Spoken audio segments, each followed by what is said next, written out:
Let's begin.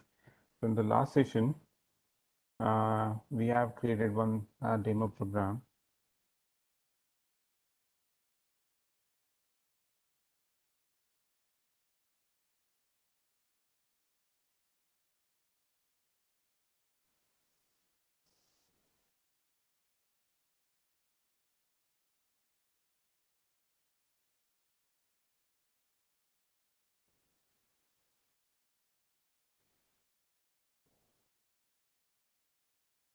Okay, so this was the code that we were discussing in the last session. Is voice audible? Clearly audible? Okay, thank you.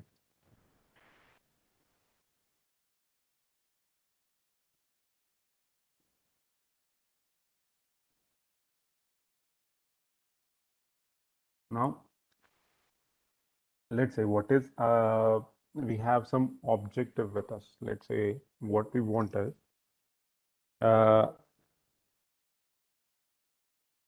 we have discussed what are the merits and demerits of array allocation. Like if I create array A, okay, so if we create array, what will happen in the memory, you will get a continuous block of a storage. So 1, 2, 3, and 4. So this 4 blocks of memory. So I'm treating here one block with one size, integer A, 1. So what I'm doing here is we are saying int A 4. We are actually reserving 4 blocks of memory, and this blocks of memory will start. Where is the starting address? A will keep the starting address of this continuous block. Now, what is the limitation of this?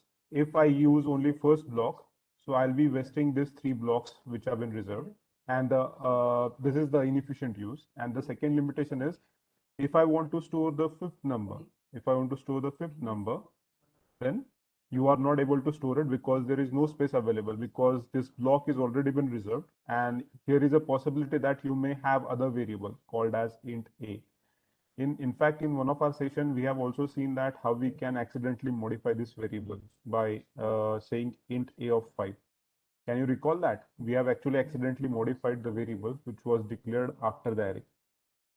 Is it possible for you to recall it?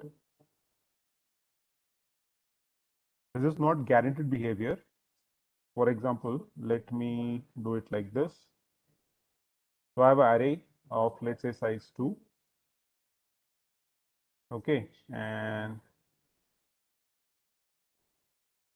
so what we will do is we'll say 1 comma 2. So there are two variables created as array. And now if I say int b, and what I'll do is for integer I is equal to 0, I is, Excuse me, sir. yes, Sir, your voice is low. is my voice is low for everyone?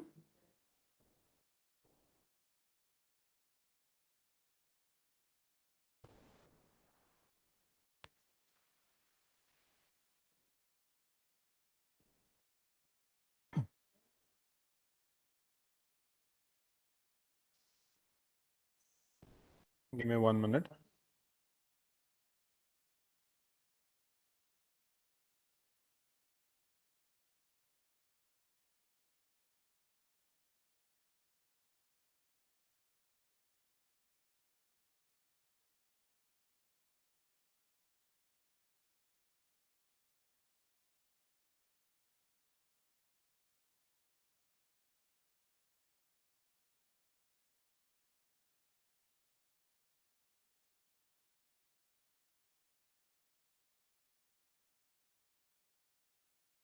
Is my voice audible now clearly?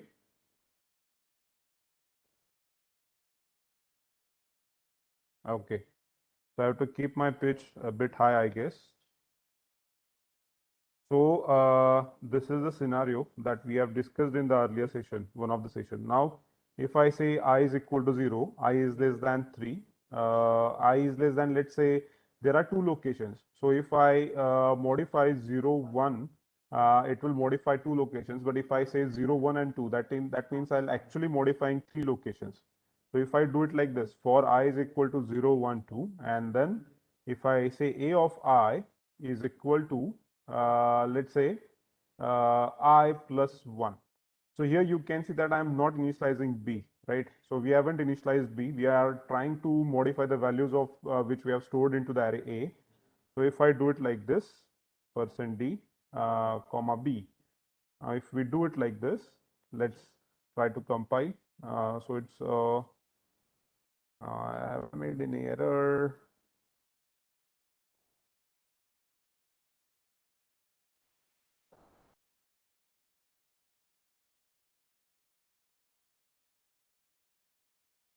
So 0, yes. So if I run this,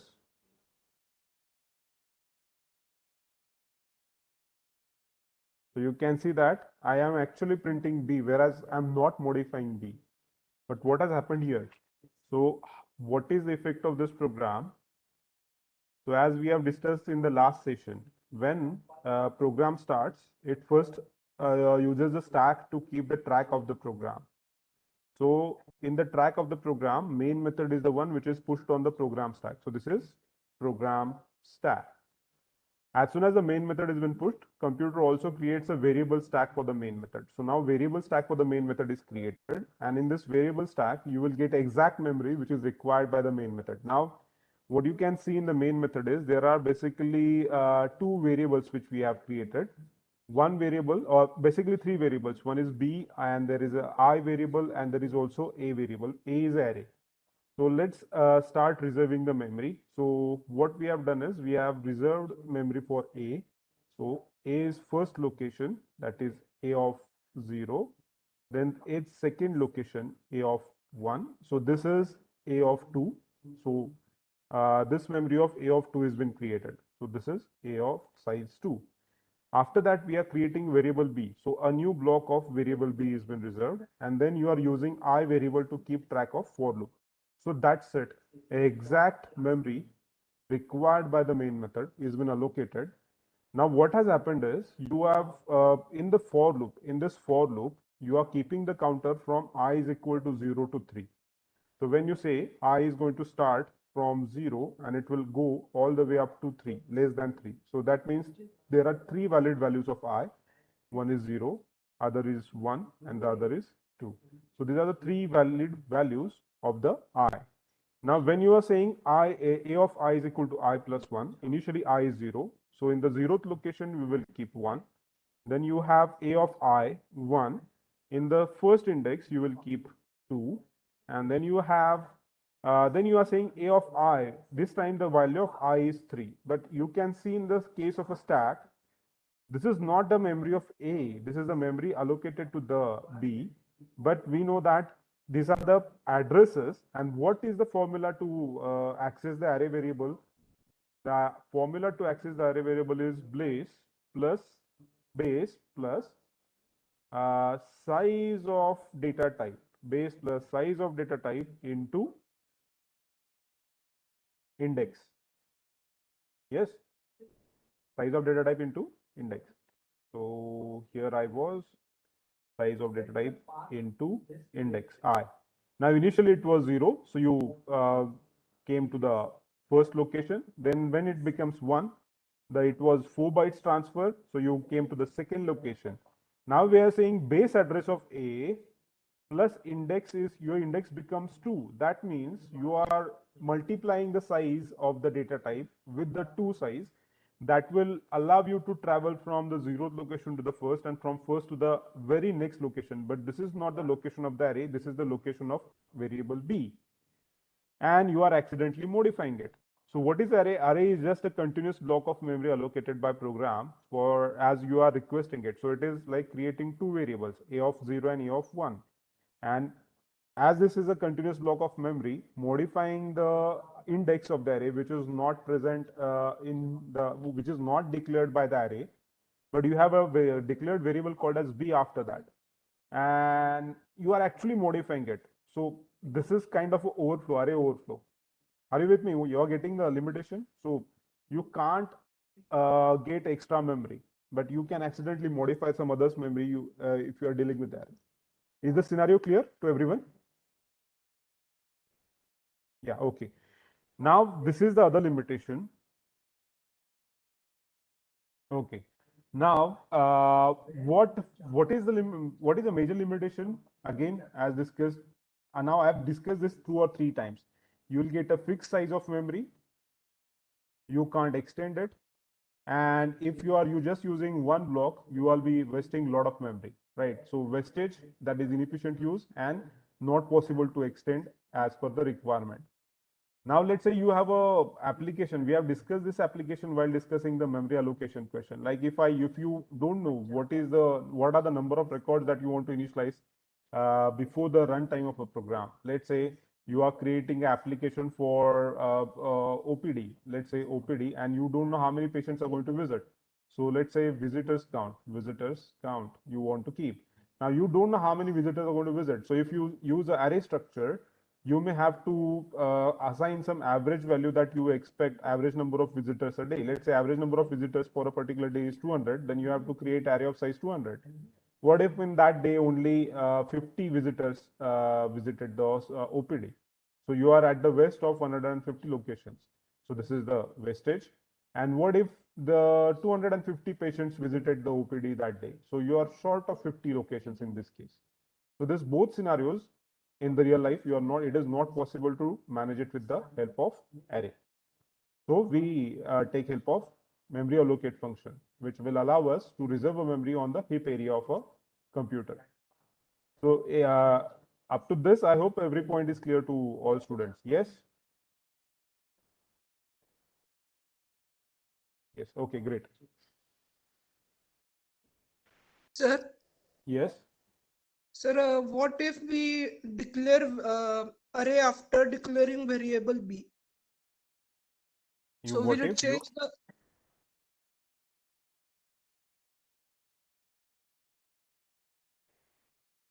So see, Yes, sir. okay. It's not guaranteed that B will be modified. Okay. It's not guaranteed that B will be modified. Are you with me? Yes, sir. Okay. Now, uh, okay. Any other doubt? Any other doubt? Okay, fine. So now, let's say we want to create an array. If we want to create array,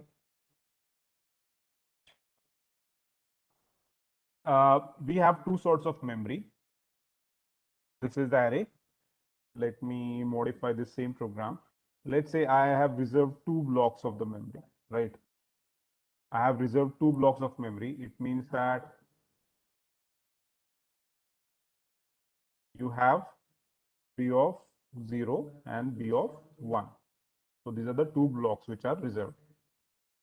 And where these blocks will be reserved, now as I said, the computer have two locations. One is in stack memory and one is in a heap memory. Both are managed by the operating system. So this is created on a stack. Now if I say malloc, if I say malloc,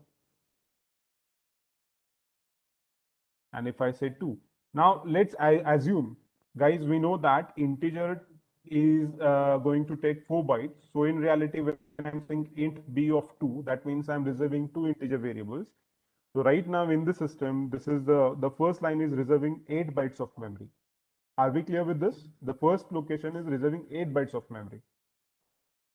Okay, and the malloc reserves the bytes, number of bytes it has been told to reserve. Right now I'm saying 2, so it is going to reserve 2 bytes. Malloc is going to reserve 2 bytes.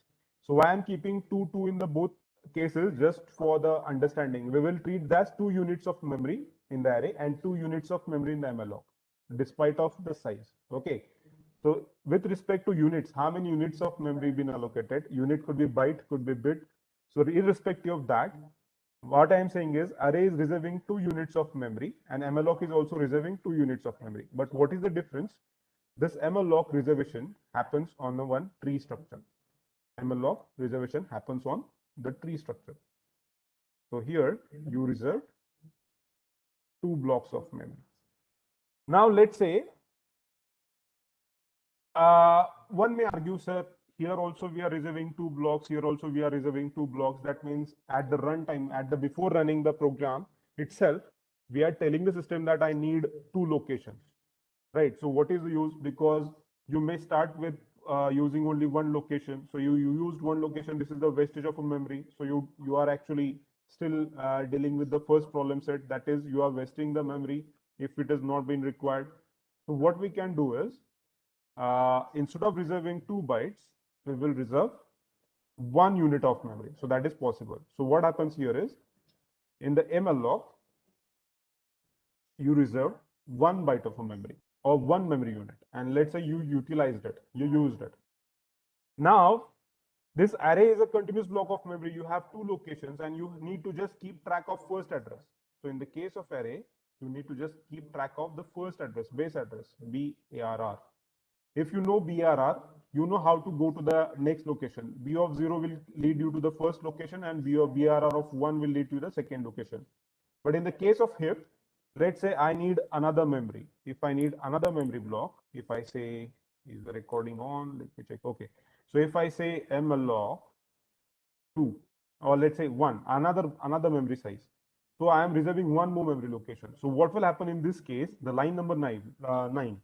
What is the effect of this line number 9 in the program is, the computer goes to the heap and reserves another block of a memory, and let's utilize it. But now here, look at this. This is the continuous memory that we have. This is the continuous memory, and we can access it like B of 0, B of 1. But in the case of malloc, this block is using completely different set of memory than this block. So there is no link between these blocks. Let's say this block is reserved at the address 0x0 and this block is reserved at the address 0x9. So obviously there is no continuous link between 0x0 and 0x9, and it is hard to travel this memory. Let's say I am keeping this memory into the A variable. So it is not possible to travel these 2 locations by saying A of 0 and A of 1. This is not possible because these both addresses are at a very different locations. Are you with me? What is the problem with the malloc? Right now, the present scenario problem that we have. So both memories will be at far different addresses, right? So now what is our aim? We want to create an array with the malloc. So in the case of the traditional array, you do not need to keep the track because the next element is always very immediate to the first element, right? So the first element ends here and the next element starts here. So you just you are not in the worry of keeping the track of addresses. You just need to worry about keeping the track of the first location in the array. So if you just know the start address of the array, you can travel the entire array. But in this case, you must store this both addresses. So if you want to access this both locations as an part of array, then you must remember OX0 or OXO, as well as you must also keep the track of OX9 as 2 different blocks, but you must keep track of this, right? Now let's say we decided that as we have created this OX0 block or 0x0 block for the first time and this 0x9 block for the second time, we want to refer this as index 0 and we want to refer this as index 1. This is not possible because these are not the continuous memory. So the base address formula is not going to work in this case. So we have to modify the array creation style, right? So traditionally, how we are creating the array, we are telling the computer that I need some continuous memory of size of type int, and the start address should be kept in A, and I need 2 blocks of memory, right? So instead of that, we are not supposed to keep track of where is the second element. But in this case of heap, we have to keep track of what is the second element. So what is required? Heap. This will be the first block. So let's say this is 0x0, in which we will keep one number that we want to store and the address of the next memory that we have reserved. So 2 and let's say its address is 0x9. So look at this. What we are doing is now with the malloc, we are storing a number and then we are keeping the address of the next element in the array. So where is 0x9? Go to the heap and find 0x9. Are you with me? So if I have to, let's say, create six elements, if I have to create 6 elements, let me write 6 elements in this case. malloc 1, malloc 1. Let's say 4 elements may be more than enough. So what is happening? What we will do is, as soon as the line number 9, as soon as the, let's say this is the line number 9, line number 9 executes. As soon as the line number 9 executes, the program will reserve the first block, let's say 0x0x0.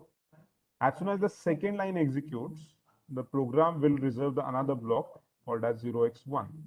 Now we have to modify this in such a way that we will make sure that this one unit of block will have 2 locations inside it. So this one location, one memory allocation will have 2 compartments inside it. One compartment will be used to store data. We will use one compartment of this malloc memory to store data, and the second compartment to keep pointer or the address of whom? Address of next element in the array or next element in the our memory. Sure. Are you with me? So we have to create a memory block which will have 2 parts inside it, 2 compartments inside it.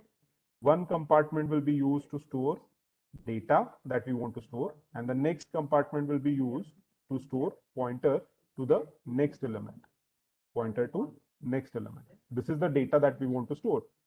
Now, if we are, let's say, if we are following this structure, that one compartment is keeping data and the second compartment is keeping pointer to the next structure, how the things will span out? Let me just zoom out and scale this paint a bit. Okay, so how these things will pan out? Let's say we are following this strategy. Then I will keep my data, and I'll say that as this is the only one element, my next will point to null, nothing. Next will point to nothing, null. Are you with me? Then let's say line number 10 executed. Then the line number 10 got executed. So in the line number 10, we will say this address is 0x0. This new address is 0x1. So when we are creating a new node, I'll say I am storing data here. And as this is the new last node, obviously its next is pointing to null. But now this is the second node, right? So what we have to do is we have to modify the very first node in the list. Now there are 2 nodes. So obviously this null here must be replaced with the address of the second element in the list. So let's erase this null. So let's remove this null from the system, and we will write here 0x1.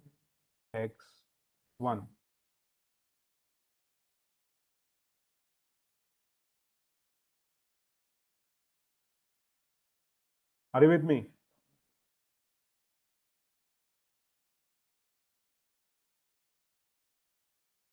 Okay, so what is happening in the computer? Let me draw it in a very simple way. This is what is really happening. For our simplicity, sake of simple understanding, I will draw this block like this. So there is a data, and this is 0x0, and from here you are keeping the address of the next element. Let's say this is the second element, and this is pointing to null as there is no other element. So look at the block. The first block have 2 informations, data and the pointer to the next element. You travel using this address, you can go to the next element. There you will find a data and the pointer to the next element. As there is no pointer to the next element, the last node's pointer will point to null value. Are you with me? So this sort of array structure that we are creating here, we call it as linked list. We call it as linked list. So why we call it as a linked list? Because first node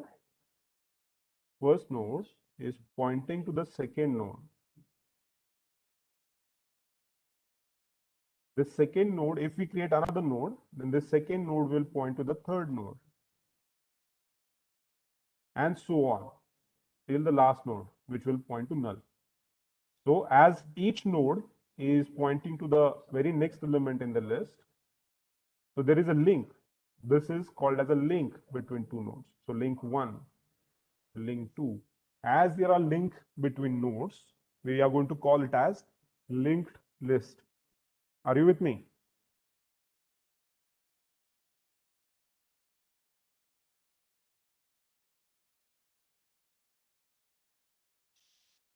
We are going to call it as linked list.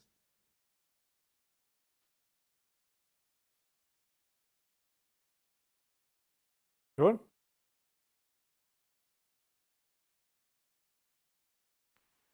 Any doubt in this?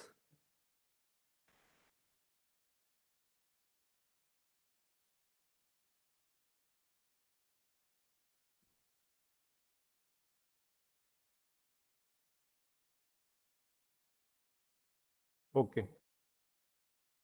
Okay. So now let's move on with the next part. Let me create a blank.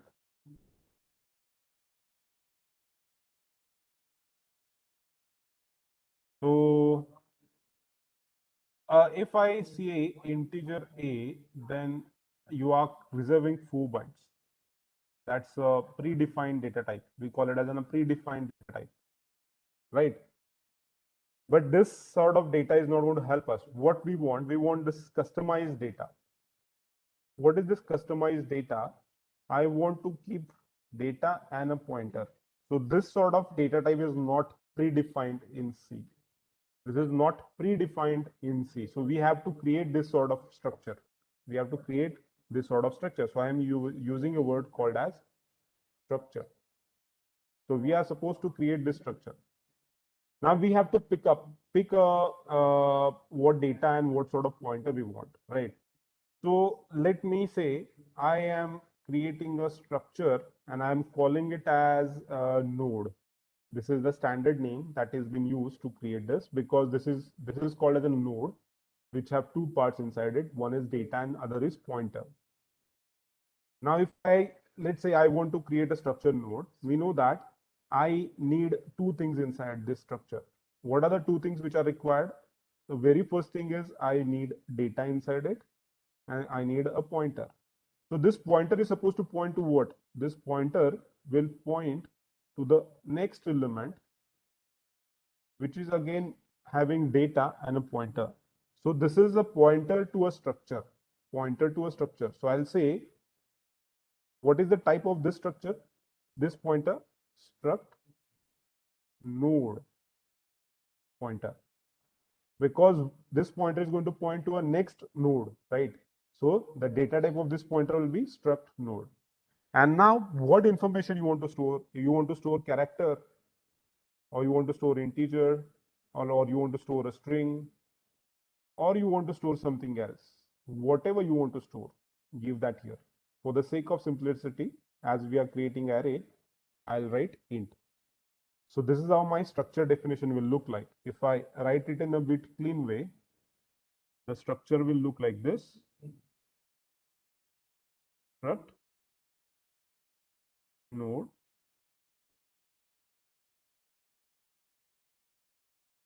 int data and struct node pointer ptr.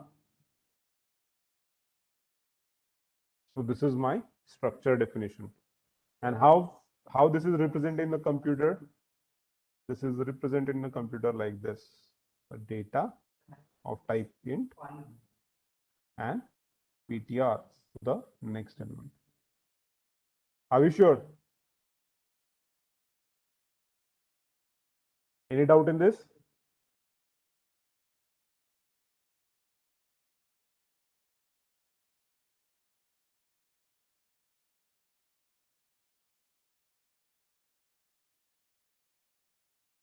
Okay, so now let's continue.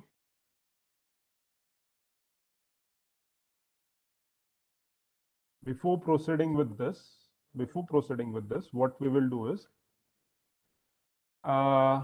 let's say I have a integer star p, okay, pointer, which is pointing to a memory, and now I will reserve a memory, mloc 1. This will reserve the memory and it will reserve the pointer to the memory, right? It is returning the pointer to the memory which has been allocated. What I'll say, star p is equal to mloc of 1. And we know that the integer needs 4 bytes and mloc allocates these many bytes. So here I should write 4 bytes, right? 4. So I'll be able to store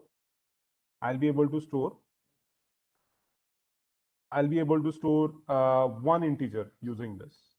Now if I write star p is equal to 1, printf, let's try to access this, %d star p. We have actually done this in the earlier sessions, right?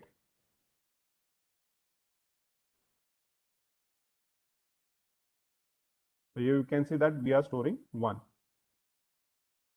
Are you with me?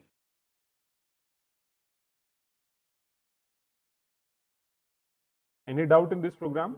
We are simply stepping forward towards creating a structure or a node. Okay, great. Now,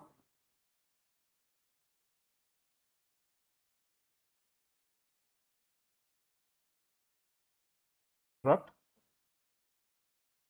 node. What we want? We want data and a pointer. Pointed to what? This is going to point to the next node. So let me call it as next. And this is the pointer. This is the pointer, right? Are you with me? Now, we will follow the same phenomenon. I'll keep this for the reference. Because we will follow the same strategy and we will initialize one node. So in the main method, I'll write struct node, let's say temp. This is the variable that I created. See, I'm not creating a pointer, I'm just creating a variable. Now, temp dot data can be initialized to 1 and temp dot node next can be initialized to none. Now, if I say printf, of course, we are not supposed to print the address. I'll just print temp dot data. One error where I've missed.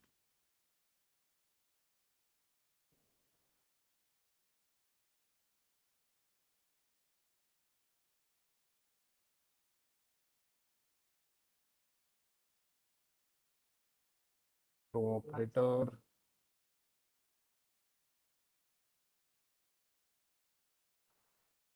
Sir, semicolon. Huh? Where? Have I missed it? Null. Null Sir, after null you have got Oh, colon. Okay. point. Yes. So I didn't want it to show the arrow operator. Fine. Failed one error. Yeah. Temp dot next. See? None. Now this is going to work. Let me run.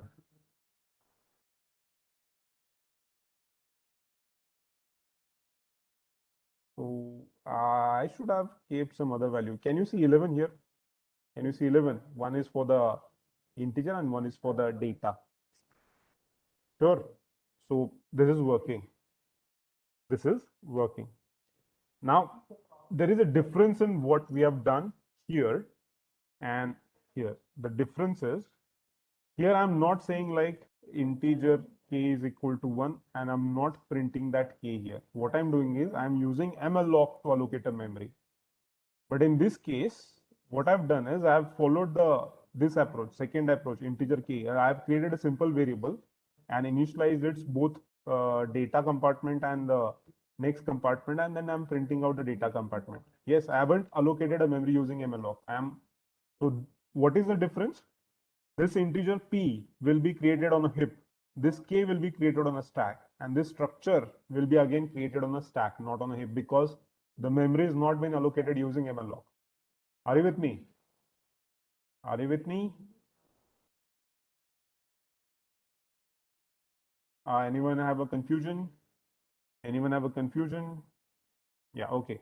So if I say struct node temp of 5, this means this line is equivalent to saying integer array 5. So here I am reserving the memory to store 5 integers. Here I am reserving the memory to store 5 nodes. But both of these lines are reserving the memory on stack, not on heap. So this line is also reserving the memory on stack and not on heap. Are you with me? Any understanding problem in this code? Anyone, any understanding problem in this code? Great.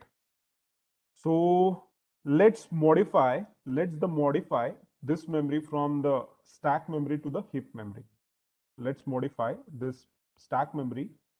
Instead of using the stack memory, let's start using heap memory. So I'll keep the above code for the reference, right? So I'll create another struct node. Let's say heap temp, h temp, struct node h temp. Now we are going to keep the address, so I'll make it a pointer variable. So you're getting the first difference. You are, instead of a normal temp, we are using h temp to keep the address. This is the first difference that I'm changing. Then I'll say star heap temporary allocation is equal to malloc. Now I have to calculate how many bytes are required, because I know that for integer it needs 4 bytes. For integer I need 4 bytes, and all sort of pointers also in right now in the 64-bit environment, which is converted to 32-bit environment in some sort. Again, I need 4 bytes to store an address. So we have discussed it in one of the Sunday session in detail, that how the pointer, irrespective of what data type you are storing, the pointer size do not change. It will be 4 bytes, right? So if I say I need to store one pointer, this requirement is of 4 bytes, and I need to store an integer, so again 4 bytes are required. So I can easily calculate that the overall requirement of this structure node is 8 bytes. So I can say 8 here. But this is inconvenient, because on the computer that I'm running this program, right now integer is taking 4 bytes. But if I change the system, we may have a computer wherein the integer may take only 2 bytes. Integer may take only 2 bytes. So I have to use a operator called as size of, and say struct node. So what does, I am sure that you have seen the size of operator in your first year C programming classes. It returns how much size is required by that particular data type. So I am saying size of struct node. So I am not worried about what is the size of this structure. I don't have to calculate manually. But for the geeks understanding, right now this both blocks will be reserving the same memory, because we know that this structure needs 8 bytes for the storage. So this malloc and this malloc will return same amount of memory. But for the coding sake, for the simplicity sake, and for writing a robust program which will work on any system despite of its address bus, we have to use size of. Sure. So let me remove this malloc size of struct node.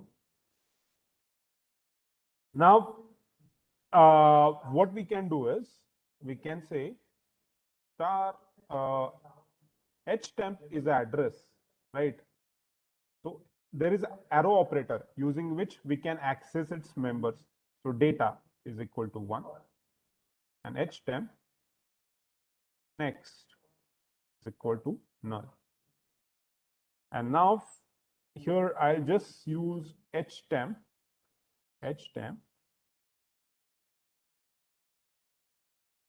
data. Okay, now let me compile this. One error, incompatible types when assigning struct. Okay, here I need to convert struct to star.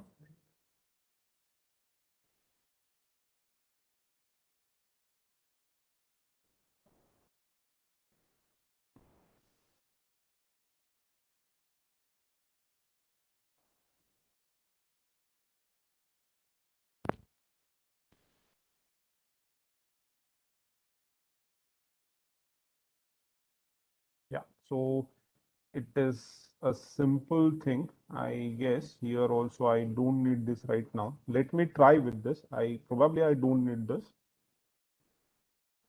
Yeah, so now let's see whether we are printing data or not.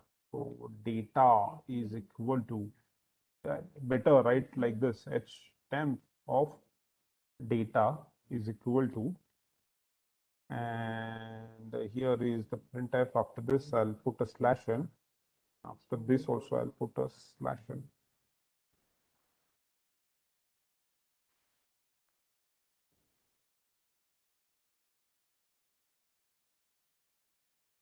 Can you see h temp of data is equal to 1?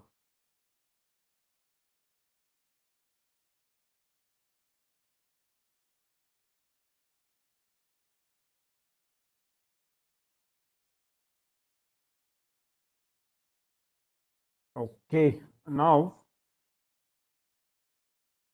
what I'll do is, now the next job. We have achieved till this point. We have achieved till this point. Now, what is the next goal? Next goal is this. Next goal is linking the two locations. This is the next goal. This is the next goal. So let me, okay, I'll just reduce the size. So what we have achieved is we have created a node wherein we have stored 1, and right now this is saying null. So this is what we have achieved, right? Now I want to create a new node. So let's first create a new node. Let's write a code to create a new node. What I'll do is I'll just copy this, and I'll paste it here. So we are just, for the sake of understanding, we are repeating the code. Else we are not supposed to repeat this code. We have to use looping and menu mechanism that we have followed in the earlier classes. Just for the sake of understanding, I am repeating it. I'll call it as htemp2. Size of htemp2, htemp2, htemp2, and here I'll say 2, and htemp2 of data, htemp2 of data. So let me compile. Okay, htemp2.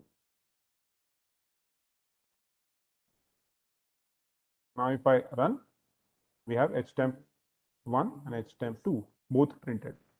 Now what we have achieved is we have created a other data called as htemp2, and this is also pointing to null. Now there is a problem. The first pointer is also pointing to null and the second pointer is also pointing to null. There is no link. So what we have to achieve is, after creating the second node, the first node must point to the second node. Are you with me? What is happening? We have created this structure. There are two nodes. There are two nodes now, and both are working independently. There is no association of these two nodes. If I run this, there is a first node, there is a second node, but there is no association between these nodes. They are created in isolation. Now what we have to do is we have to write a code which will link the node 1 with the node 2. We have to link the node 1 with the node 2. Any doubt? Any doubt in this?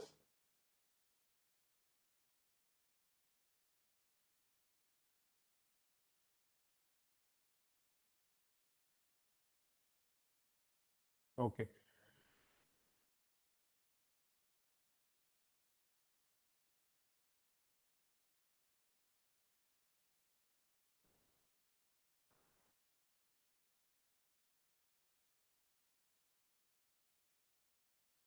Okay. Now the next thing that we want to do is we want to link this. So what I'll do is, for this purpose, for linking purpose, so how theory works, I'll call something as a start. I'll create a pointer call as a start. This is the pointer. Okay. So this start pointer will always point to the first node in the list. The start pointer will always point to the first node in the list. So what I'll do is, at here, I'm writing lot of redundant code, guys. So when we'll actually go to the real programming, I'll be removing a lot of part from this redundant code. Just for the sake of simplicity and understanding the concept, I'm writing a lot of redundant code. I hope you are getting this theory, right? So I'm going to create a struct node called as start. So this is also a pointer, right? And this is the first data. This is the first data. Now what I'll do is, after creating the first node, I'll say start is equal to h_temp. This means the start is pointing to first node. The start is pointing to first node. It is the meaning of this, right? Then we have created a second node, and what I'll do is I'll create another. I'll say, after creating the second node, starts next. So what is the value of start next? See, start and h_temp. Here are two variables right now we have. One is called as h_temp, and I'm copying h_temp into start. That means there are two variables. One is h_temp and one is start. Both are pointing to same memory. So the null of start or a h_temp is the next pointer of the h_temp or a start is pointing to null. So we will modify this to point to the next element. So what we will do, starts next will be h_temp of 2. h_temp of 2 starts next is equal to h_temps of 2. Now with this code, what has happened with this code? What has happened is, one, let's say its address is ox2 and this is ox1. Here we have copied ox2, and now we have 2 and null in the computer. So as you are keeping the address of ox2, it means that you have a link between node number 1 and node number 2. Sure. So the link is established. Now, instead of having two printf statements like we have here, I'll put a comment on this printf wherein I'm printing the first element. And I'll also put a comment on this h2. What I'll do is I'll say printf %d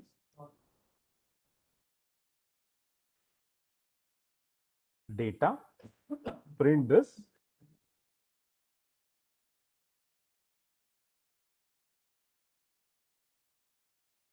then we will say start. I'll say I'll create another pointer, struct node star travel. So I'll say travel is equal to,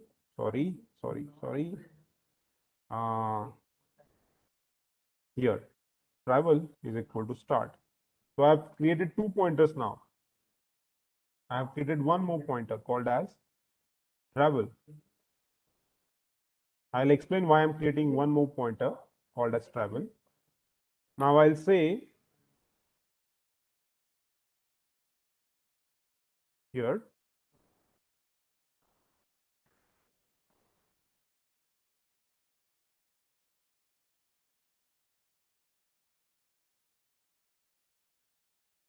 Instead of using start, I will say travel. Then travel is equal to travels next. So what do you mean by this? Travel is equal to travels next. So if I print travels data, travel is also pointing to the first element. Travel is also pointing to first element, right? And I'm saying travels data. So this one will be printed. And then I'm saying travel is equal to travels next. So what is travels next at present? It is the address of the second element. So what will happen is, let's say travel is keeping the address of OX1. When we say travel is equal to travels next, this is 01 address and its next means 000x2. So after this line, the travels value will modify to 0x2. 0x2. Okay. Any doubt in this? Any doubt in this? That we are modifying 0x2. We are just travel pointer has been modified. Yeah. If shall I repeat or is the concept clear? Anyone have a doubt? And no response? Repeat. Okay.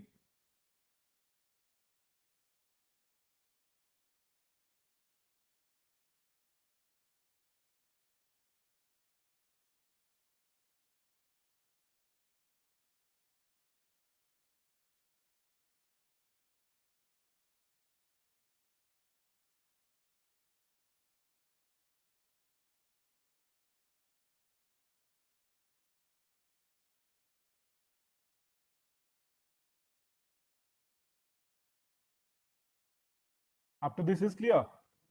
And we have created two variables. Start is equal to travel. They both are pointing to OX1. So I'll write travel is a variable. I want to modify this variable. Value of travel, I want to update. To what? Travel is pointing to what? Travel is pointing in here. So here there are two things. One is data and this is next. Next means the node, next address of the next node. So if I write like this, travel is equal to travels next. What is travels next? OX2. And this is the storage. So instead of this travel and start, now after this line, when we have said start is equal to htemp and travel is equal to start, or even I can say travel is also equal to htemp. So basically both are pointing to same memory here, right? Both are pointing to the start node. Now I say, when I say travel is equal to travels next, that time, let's say I have an array, or let's create a memory.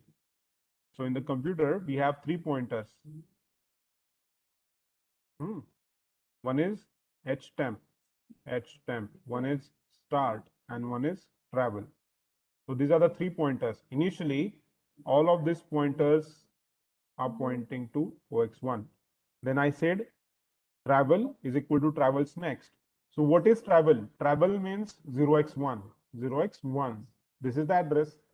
So it will go here. Its next means what? 0x2. So now travels next is 0x2. That means this line travels next will return address of 0x2. And where you are storing? You are storing the location travel. So this third pointer will change its value from 0x1 to 0x2. Are you with me now? What is happening in the second line? Travel is equal to travels next. Is it clear now? Or still I need to repeat? Anyone want me to repeat? Anyone wants me to repeat?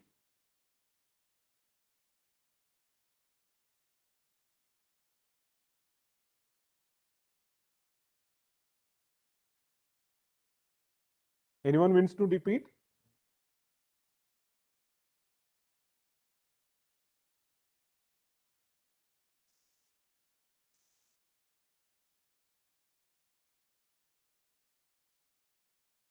Okay, great. So now I'll write here printf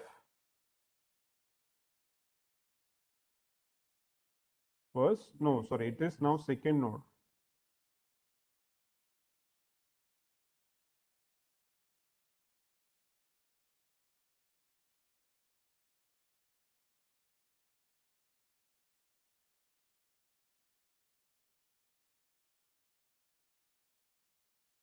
Now we are printing second node. Okay. Now let's run this program. Let's compile. So no errors. That's a nice thing. So first node is 1 and second node is 3. So here we are not printing the element when it is created. We are traveling the list. So this is kind of array. We are going from the first node. We are printing the value of the first node. Then we are going to the next node. And then we are printing the value of the next node. Sure.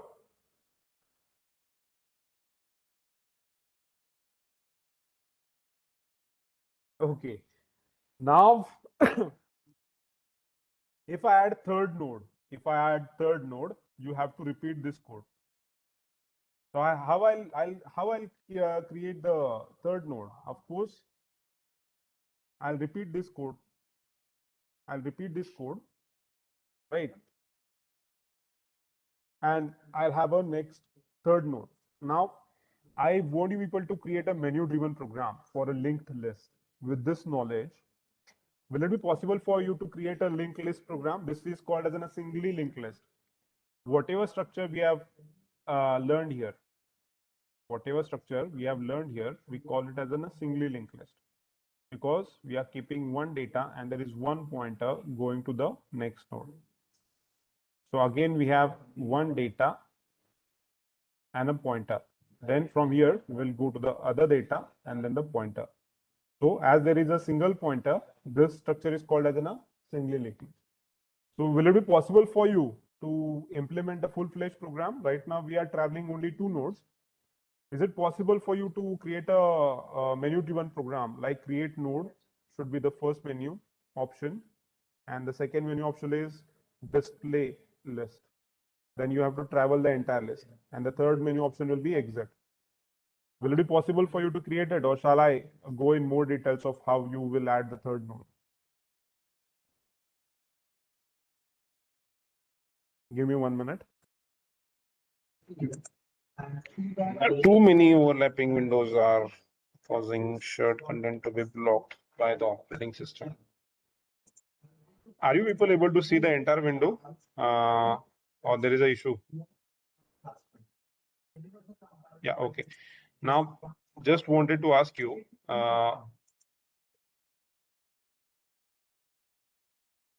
is it possible for you to create this menu-driven program? If anyone have a doubt, please ask me, because this is the singly linked list, and what I believe is whatever menu-driven programs we have done till the date, like stack, queue, and all what we have discussed, on the same basis, we will be able to implement this singly linked list program.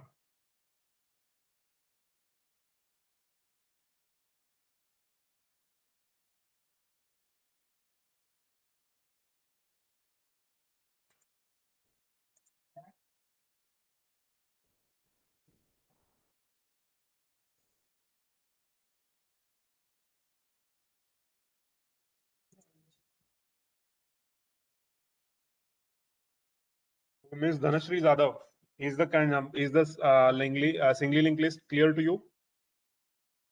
Yes, sir.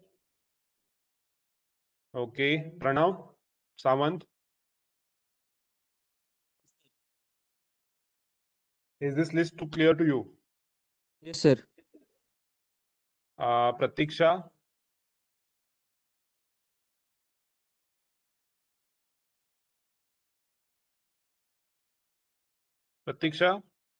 Dabure, Dobre, sorry, Pratiksha Dobre, DSY.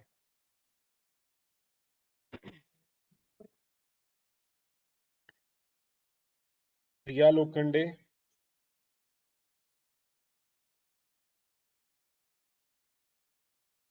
Miss Arya Teli, is the concept clear to you? Yes, sir. Shruti, Mr. Samir Desai, is the concept clear to you? Yes, sir. Munali Desai, Yes, sir. Prathamesh Patil. Excuse me, sir. Yes. Sir, can you repeat the question? Is the concept clear to you? Is the question. No, sir. That last you asked to create the program that. Well, what one? Sir, you explained about the program means creating. What I want. Uh, yes, sir. Okay, the task after this, the task will be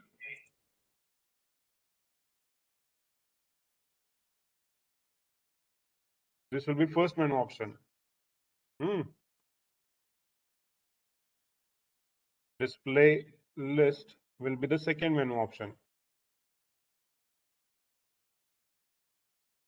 Let me. Okay.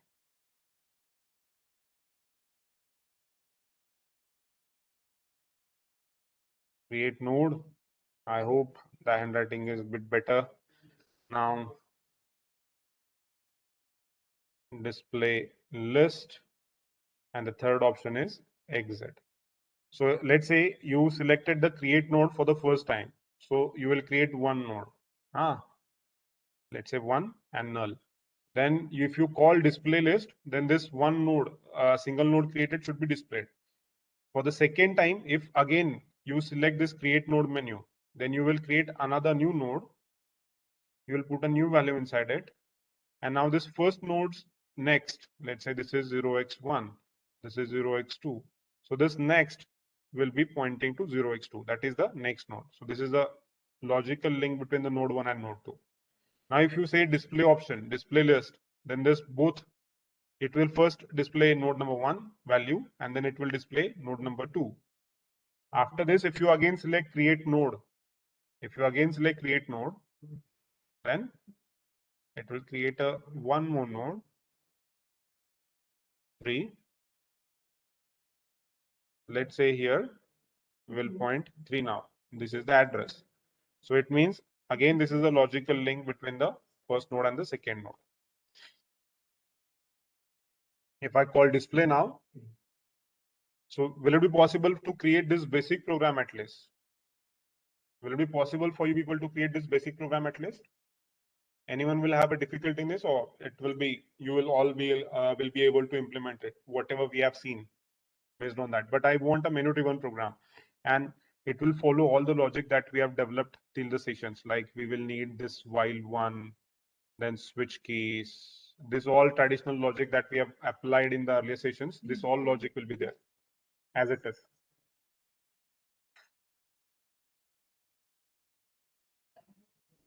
Okay, so this is 10:11. I'll be continuing with the session. So we will take a break of 10-15 minutes and then we'll continue. Okay, I'm going to continue in the second session also.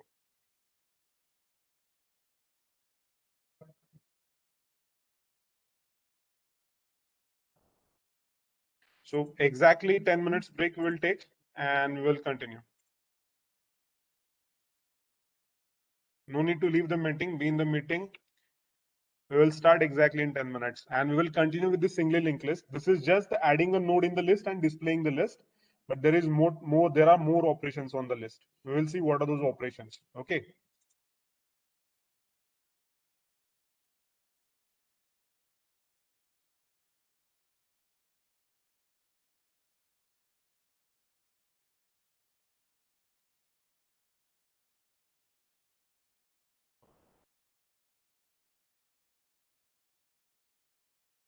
The different operations that are possible.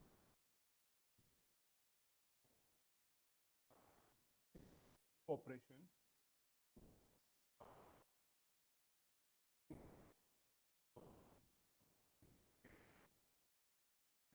added to the list.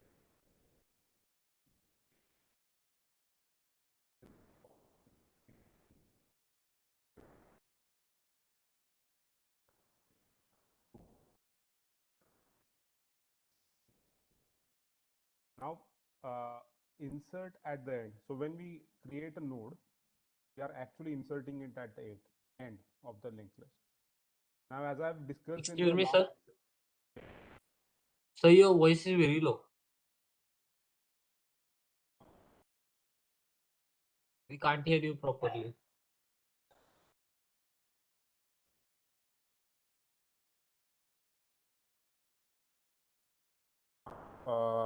what we were discussing,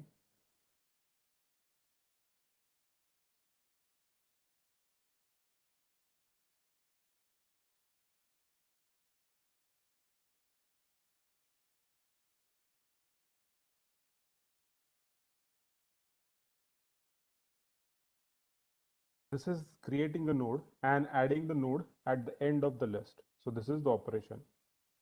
Now, what if you want to add a node in between? We have discussed in the last session that if you have an array, and let's say there are numbers like 1, 2, 3, 4, and 5, and you want to manipulate this data. Let's say you decided to remove this 3, then this will create a gap, empty gap in the available or utilized array locations, right?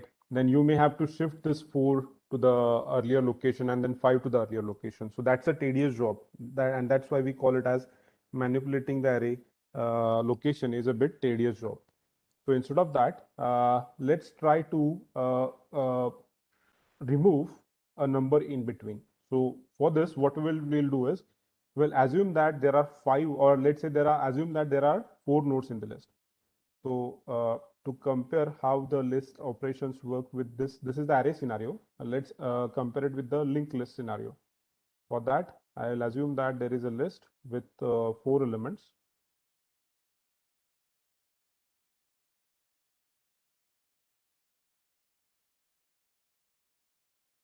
Okay, so let's say 1, 2, 3, and 4. And now each node is pointing to the next element in the list.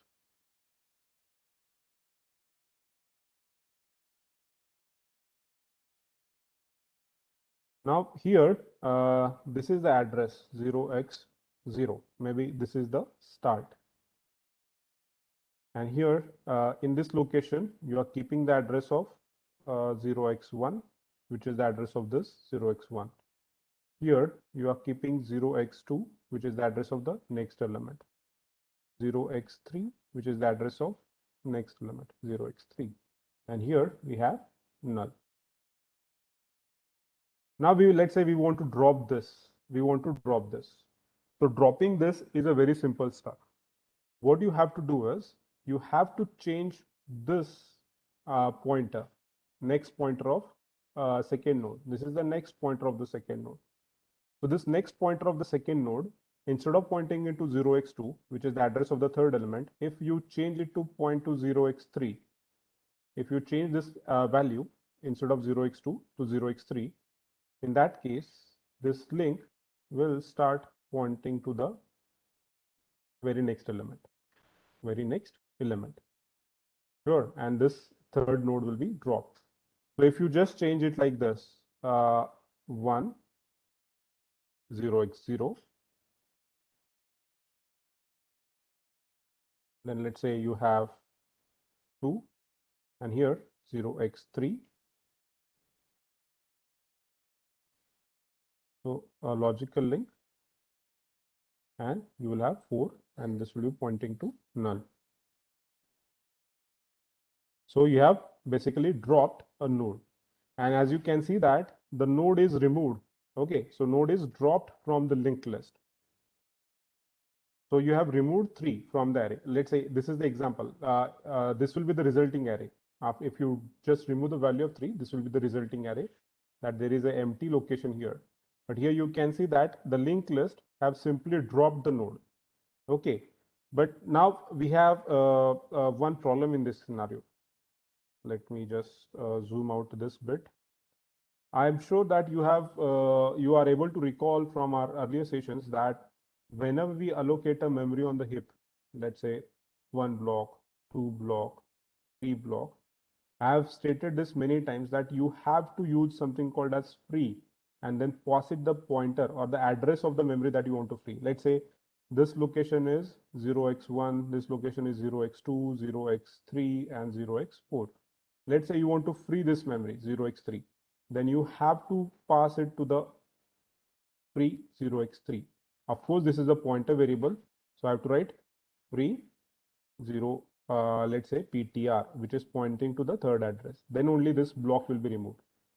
Else, in reality, what is happening in the memory, when we have updated this pointer, in the memory, what has happened is you have block 1, which is pointing to block 2, and now this block 2 is pointing to block 4. So 1, 2, and 4, 0x2, 0x4, let's say. Okay. Now, what about the third block? Third block is still in memory, and this is still pointing to this folder node, right? So this is the structure that will be created in the memory if you just update the pointer of the second node to point to the next element by dropping the third node. So what we have to do is we have to free this memory pointed by 0x2. This memory has to be freed. So how someone, if I have to write the code, from the last code that we have seen, I am sure that you can recall, I have created a node called as travel, which will go to the next node. Every time I execute this call, it will go to the next node.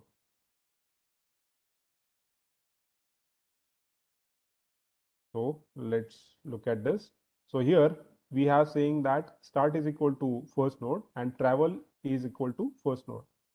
So let's say in the travel, I'm keeping the track of where currently I am pointing to. So what I can do is, if I want to remove this node number 3,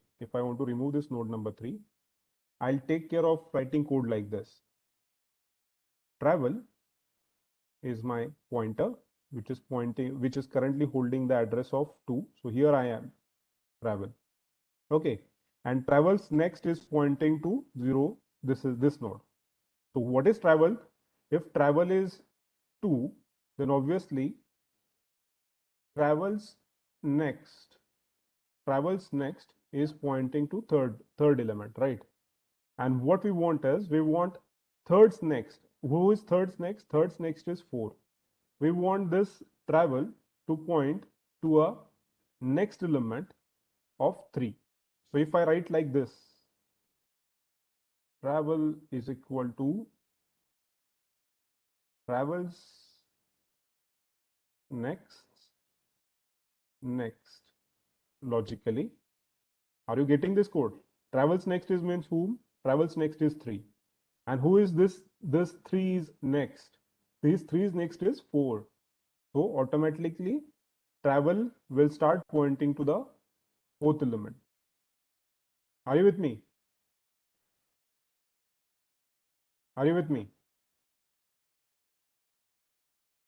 Yes, okay. So if you are modifying this travels next, so travels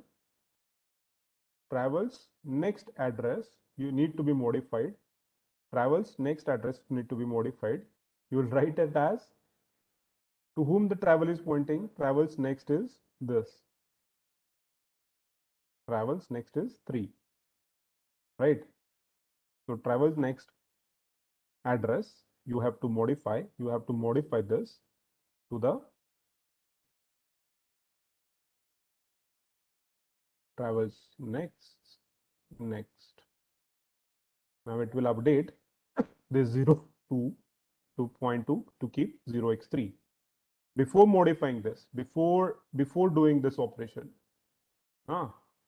So now you have what we can say, you have gone to the next element. So what easy step I can do is, but what will happen? You have a free memory. You have to free the memory of this node 3. You have to free the memory of node 3. So what approach could be taken as, I'll say temp is equal to travels next Okay. So forget about this all code. The new approach could be like this. Temp is equal to travels next. Where is travel right now? Travel is pointing to the node 2. So temp is equal to travel next means temp is coming here. Here is my temp. Okay. Then I'll say travels next is equal to temps next. So travels next means travel is here. Travels next means this address is equal to temps next. Who is temps next? 0x3. So after executing this scenario will be achieved, right? And now this third node is dangling, or we even call it as a memory leak. Memory leak. Why memory leak? Because this memory is no longer required, but still it is present in the computer system. So what I'll do is, after doing this two lines, I'll write the last code as free temp. So if I do free temp, what will happen? Computer will erase this memory. It will free the memory from the system. And the new scenario after this free memory code, the new scenario in the computer system will be like you have node 1 pointing to node 2 and node 2 pointing to node 4. Are you with me? What we have done with this 3 lines?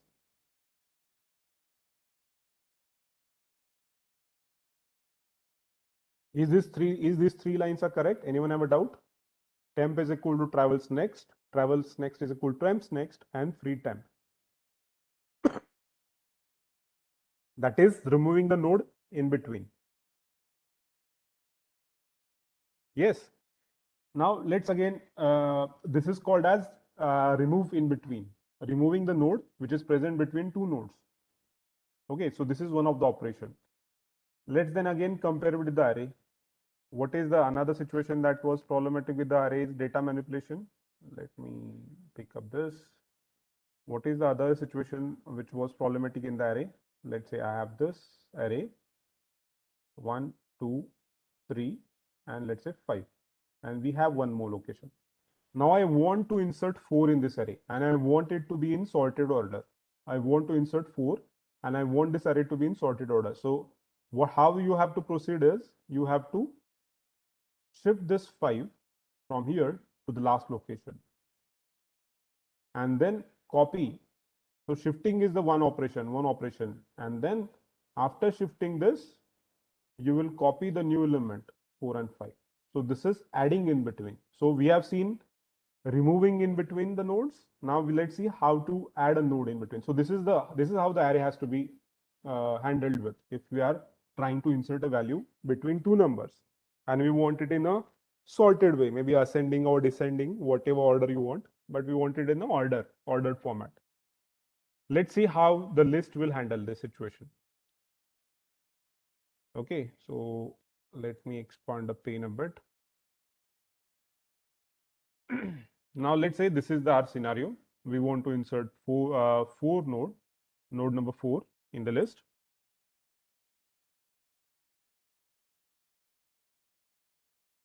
So 1, 2, 3, and we have 5. So let's say this is this address is ADR1. I'll just keep simple addressings. Address of 1, address of 2, address of 3, and address of 5. So here this is keeping the address of 2. Here it is keeping the address of 3. Here it is keeping the address of 5. Now first thing, we will create a new node called as node number with the value 4, and it is of course pointing to null. Initially it is created and pointing to null. Now we have to insert this new node in the list. Of course we will have something called as travel, which is pointing to the present node. So we will start operation of comparing the travels data with, let's say this is called as temp. Travels data, check whether the travels data is greater than or sorry, not greater than, less than temps data. However, you can proceed it. If it is less, go to the next node. If it is less, go to the next node. If it is less, go to the next node, right? And if it is not less than this, you have to insert. Okay. Are you with me?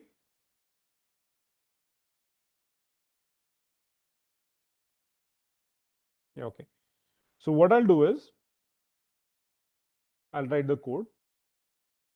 So I have something called as travel. I'll also say that I'll keep the track of previous.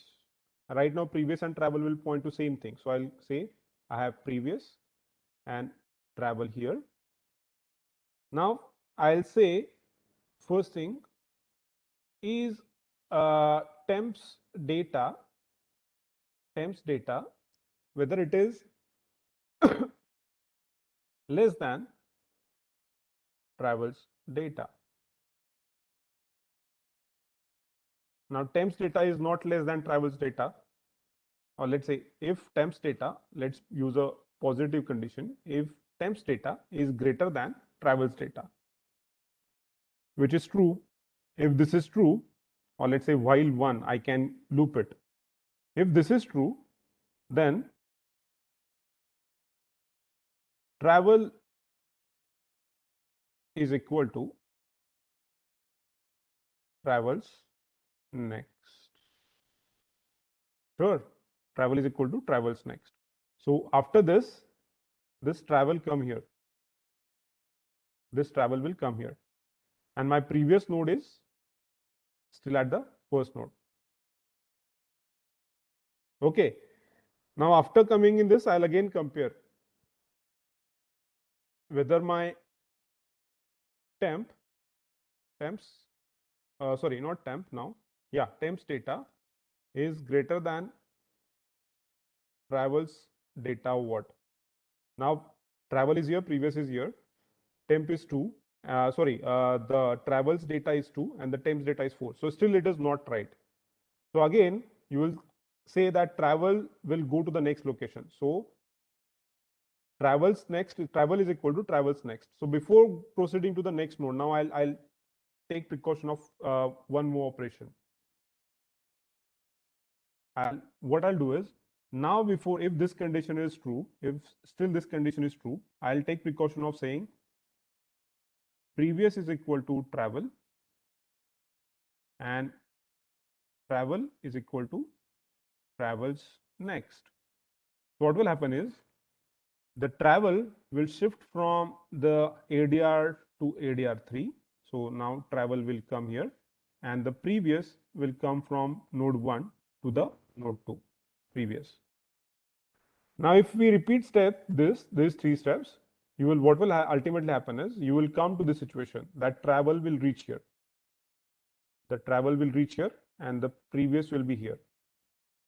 Now if you say this condition is travel temps data is not greater than the travels data. Temps data is not greater than the travels data. So what I can do now here is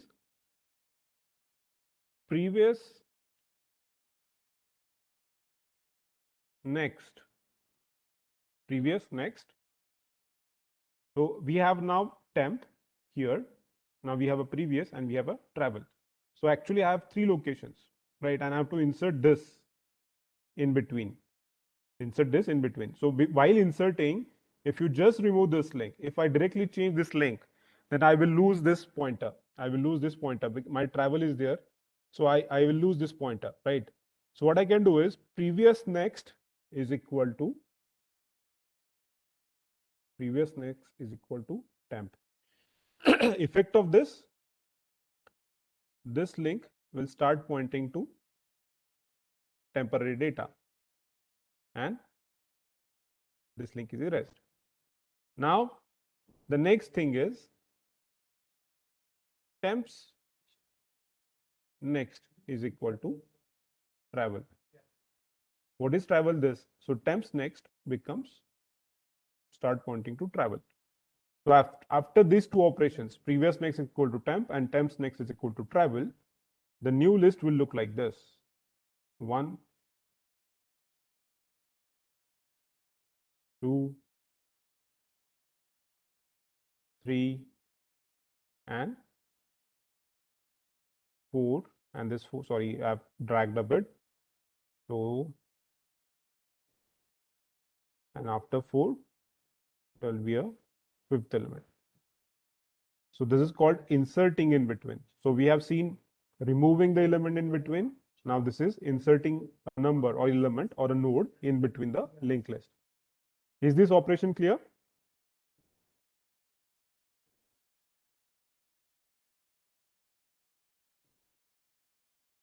Okay. Now a very simple operations. Insert at the start. Insert at the start. Let's say you have on linked list 1. Okay, let's say it is pointing to the next element. The 2 is pointing to the next element, and here I have null. Now let's say I have created a node called as 0, and it is right now pointing to null. This is start. It is also travel. Now I want to insert the node into the list. So what I can simply do is, this is, let's say this is temp. This is temp. So what I'll do is simply to add a new node at the start, I'll say temps next is equal to start. Temps next is equal to start. So what will happen? Let's say this is OX1. So this null will keep OX1 value. That means you are creating a link which is pointing to the start. Okay. And now start is a variable. Nah? Just change the start to say start is equal to temp. After this code, the start, instead of pointing to the first element, start will point to the temp. Now after these two lines, what will be the new linked list? New linked list will look like this. So start has modified itself to point to the 0th index node. 1, already we have modified the zeros next to point to the first element. And the rest of the linked list is as it is. Sorry, there are only 3 nodes, 1, 2, and here it is 3. This one is null. So this is called as insertion at the start. Is it clear? Insert at the start. So we are saying inserting the element at the start. We have seen how to insert element in between. We have seen how to remove element in between. Removing the last element is fine. You can just go to the last address which is saying null and free the pointer. And the previous node should point to null now. So this is called as removal of the last node. So these are the operations that we will perform on the linked list, like insert at end, insert between, okay, remove in between, remove from end, okay, insert at end, insert in between, and insert at start, and remove from start.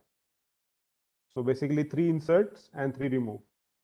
In remove from start, remove from between, remove at the end, insert into start, insert in between, and insert at the end.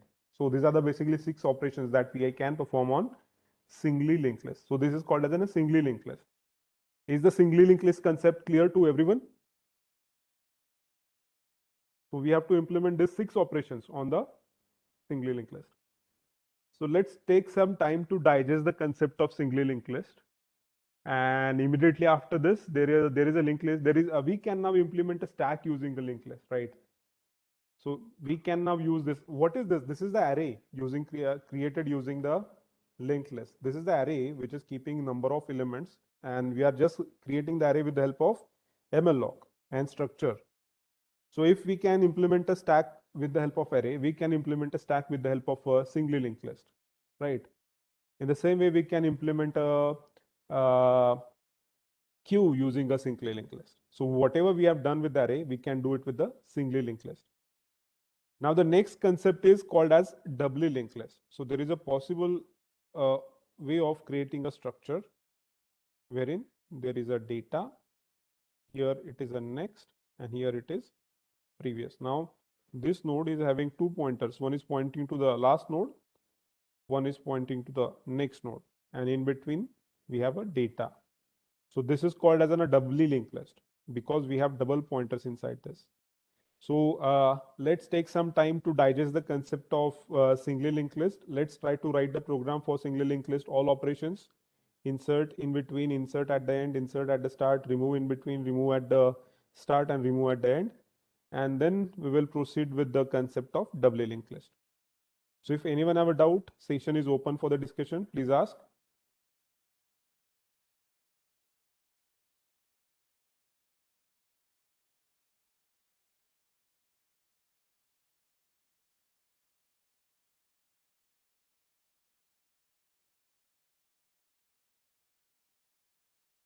Ashish, can you tell me what was your question? At 11:08, you have asked me some question. But array uses a continuous memory unlike linked list. Please, can you elaborate on the question? Sir, I was saying that you said arrays are similar to linked list. So I said that array is contiguous memory locations, but linked list can, I mean, the elements in linked list can be spread over anywhere in the memory. They are just linked by using pointers. I don't know. Maybe I was saying about how you are managing the linked list with the array, or maybe you are creating the stack operation with the array. That's why I've said that array is just kind of a linked list is kind of an array. Array is Okay, sir. what? Array is a continuous memory, but you are keeping similar data together. So what we are doing with the linked list, we are chaining the similar data with the help of pointers. So if we can implement the stack with the array, we can implement the stack with the linked list. That's what is the point. That is the point actually. Okay, sir, got it. Yeah. Okay. Anything else?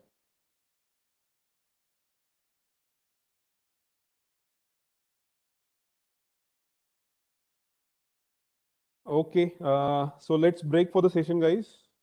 See you in the lab. You can leave.